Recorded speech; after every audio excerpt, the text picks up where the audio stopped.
Let's dive into the discussions shaping the nation. Thank you, Cathaoirleach. As Minister for Enterprise, Tourism and Employment, I'm acutely aware of the period since Storm Éowyn hit on Friday, January 24th, has been hugely disruptive and worrying time for householders, but also for business owners who have been extremely concerned about the impact on their businesses, their livelihoods, their customers, their staff and their communities. I recognise that many businesses will have had significant storm impacts and disruption to their operations over the last 12 days. I've spoken to many business owners directly who have suffered significant damage. Thankfully for most businesses, the worst impacts, seen literally, have now passed and they've returned to business. However, I am also acutely aware that for a subset of businesses, issues such as access to power and indeed communications are continuing to have a very disruptive impact on their operations and indeed their livelihoods. I want to put on record my appreciation for all the first responders working in very difficult circumstances to support all our communities. Specific ongoing challenges that the local enterprise offices in most impacted counties have highlighted to me since the start of the storm have included structural damage to business premises, including a number of businesses which have had their roofs completely torn off or have been damaged by fallen trees.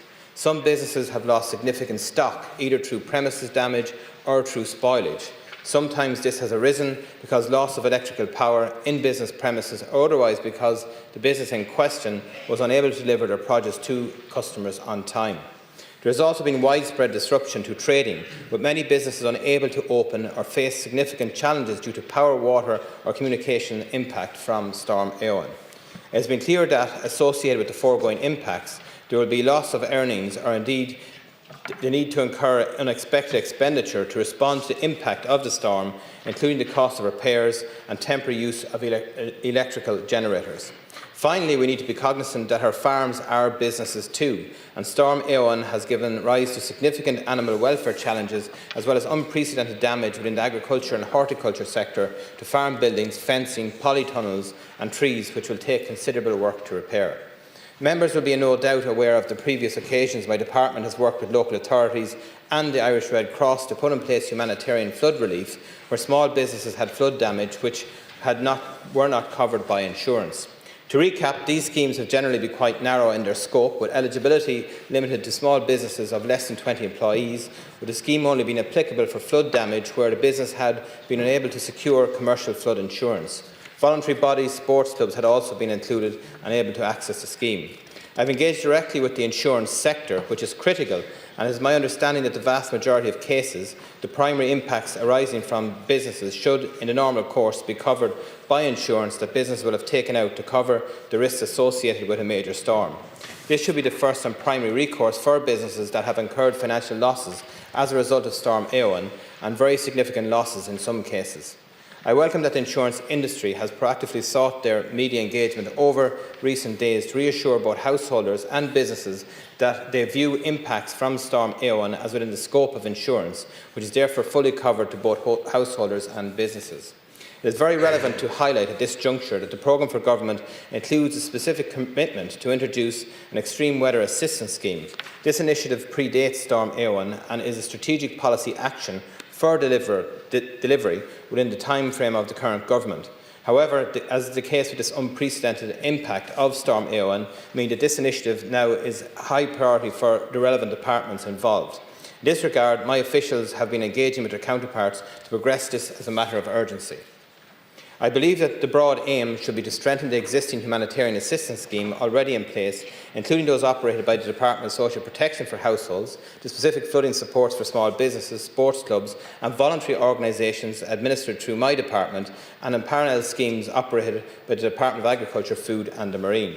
I believe that consideration needs to be given to how small businesses can be supported in advance of major storms to mitigate damage caused. In this regard, I look forward to being in a position to share with my government colleagues some more detail on the extreme weather assistance scheme in the future.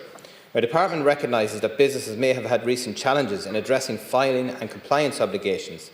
Given that the impact of Storm Éowyn, is entirely appropriate to adopt a flexible, responsive and pragmatic approach to ensure that businesses and companies are not adversely affected or penalised for the disruption of their normal filing and compliance activities arising from Storm Éowyn. While all public bodies are naturally taking a flexible, sensitive approach, it is useful to highlight two specific agencies I have engaged with that may be of particular relevance to the business sector. The Revenue Commissioners have been fully aware that the exceptional weather events have caused difficulties for many and understands the disruption can impact timely on tax compliance. Revenue will work with taxpayers and businesses that have adversely impacted by Storm Éowyn to ensure that good compliance records can remain on track due to the disruption caused despite it. The Companies Registration Office has also been aware that certain areas of the country continue to have significant impact by power and community outages caused by Storm Éowyn. As a result, some communities have encountered difficulties with filing their online returns with the Company Registrations Office. If the person presenting company filings in the area has been affected by power or communication outages caused by Storm Éowyn, they are advised to contact the CRO and officials will assist the impacted businesses. Finally, it is also important to recognise that businesses and local business people have a very strong connection and commitment to their local communities, and businesses have responded with enormous generosity, community spirit and agility in the recent emergencies. As Minister for Enterprise, Tourism and Employment, I want to pay particular tribute to the massive contribution to the local emergency hubs and the broader national response which have been made by the business community. You only have to look at the maps published by government highlighting the enormous number of locations where emergency hubs have been stood up to see the contribution from businesses supporting their local communities. I know that in particular there have been a huge demand for e-working centres which have facilitated many local people to continue to have access to connectivity required to do their jobs. At a national level too, I want to recognise the support from the business community. A manifestation of this practical support has included generous and rapid response from private companies in reaction to a specific appeal from the National Emergency Coordination Group in making their stocks of electrical generators available to ESB networks, Uisce Éowyn and the telecom sector.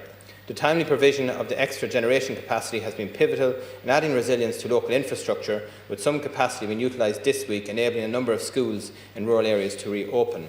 In that regard, and while recognising that we still are within an emergency response phase and restoration works are ongoing, it would be appropriate over the coming weeks that Government work with business and the community stakeholders to consider additional steps we collectively need to take to build further resilience. Resilience in relation to our power, our water, our communications infrastructure, as well as the focus on further strengthening the emergency response led by Government. I will be taking particular interest in supporting the work actively with the business sector and identifying opportunities for further resilience building in our critical infrastructure. Over the recent days, a number of businesses have highlighted to me as they see a huge role for government in the possible provision of financial support for emergency generators. While I am not in a position to share specific details, I will be exploring the appropriate responses that Government will be taking and can assist to build additional resilience and capacity in the business sector over the period ahead. Thank you.